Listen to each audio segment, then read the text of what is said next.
Pasta. Buchanan was against Marx. Who's Buchanan? What? You don't know Buchanan? He was an anarchist. No, he was he was the anarchist. Well, long live vacations. More vacation?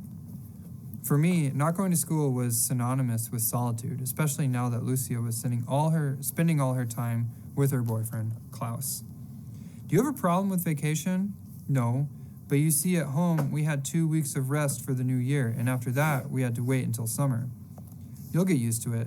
Thanks to the left, there are holidays in Europe. We are not forced to work all the time. And your point? If at the beginning of the century the anarchists had triumphed, we wouldn't work at all.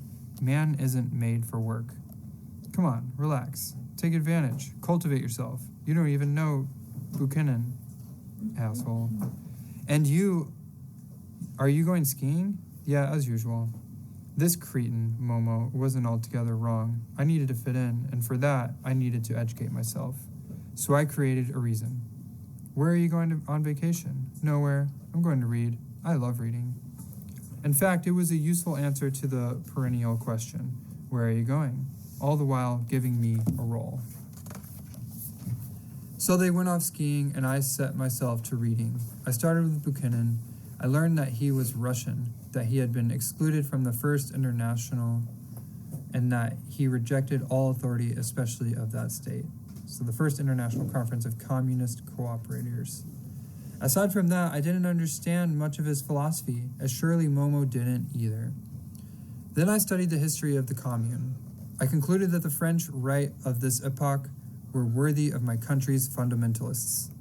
Then I turned my attention to Sartre, my comrade's favorite author. The notion of the consciousness comes from man's lived experience. I found him a little annoying. When I'd had enough of reading, I went to the supermarket. I was so cold that I had the bright idea of wearing my ski suit brought from Turan to go out. Decked out like this in Vienna, I felt like I was on the slopes of Innsbruck, close to my friends. I was so bored that to buy 4 different products, I had to go to the supermarket at least 4 times. My boarding house, the supermarket.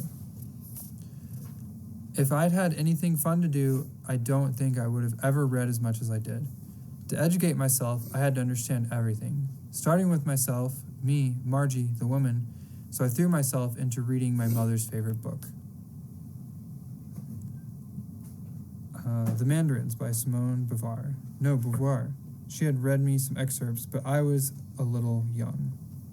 I read the second sex. Simone explained that if women peed standing up, their perception of life would change. So I tried. It ran lightly down my left leg. It was a little disgusting. Seated, it was much simpler, and as an Iranian woman, before learning to urinate like a man, I needed to learn to become a liberated and emancipated woman. Interesting. And then came the day, the famous day in the month of February when I was preparing my eternal spaghetti. I was very hungry, so hungry that 1 plate wouldn't have been enough. I went downstairs with my pot to watch TV in the refectory. I loved that at my parents' house it was strictly forbidden. Inspector Derrick was on. The nuns liked it a lot. When suddenly the Mother Superior blocked my line of vision. A little restraint, mademoiselle. But here, everyone eats while watching TV. But not in a pot. What kind of manners are these? It's true what they say about Iranians. They have no education. It's true what they say about you too. You were all prostitutes before becoming nuns. Got him. The Mother Superior no longer wanted to see me, so I was called before her assistant. Approach. It's unacceptable what you said to Mother Bridget and what she said to me. You find that acceptable? You're expelled. I'm going to call your mother's friend to come get you. Don't bother. I have friends who will be happy to take care of me. I was thinking of Julie.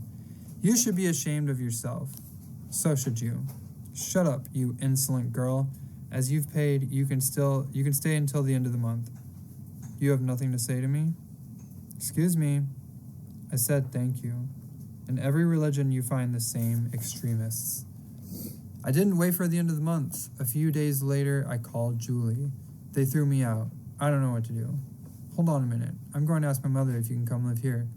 She says that she is thrilled to have you. Oh, Julie, thanks. I repacked my bag.